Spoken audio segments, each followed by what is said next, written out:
Branding is not just design, it's a feeling. You can't just say we're sustainable. If you're going to be open up and you're going to say we're a sustainable restaurant, are you truly sustainable?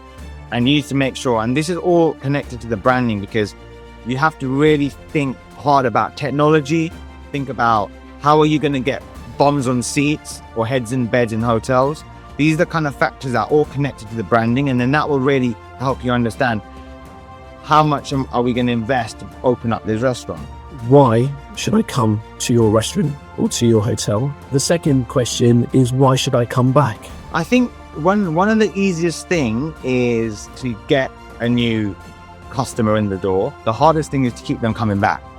And what do they want to come back with? It's all consistency, but you have to make sure that you have that experience, because without that experience, the expectations now are so high. Talking hospitality.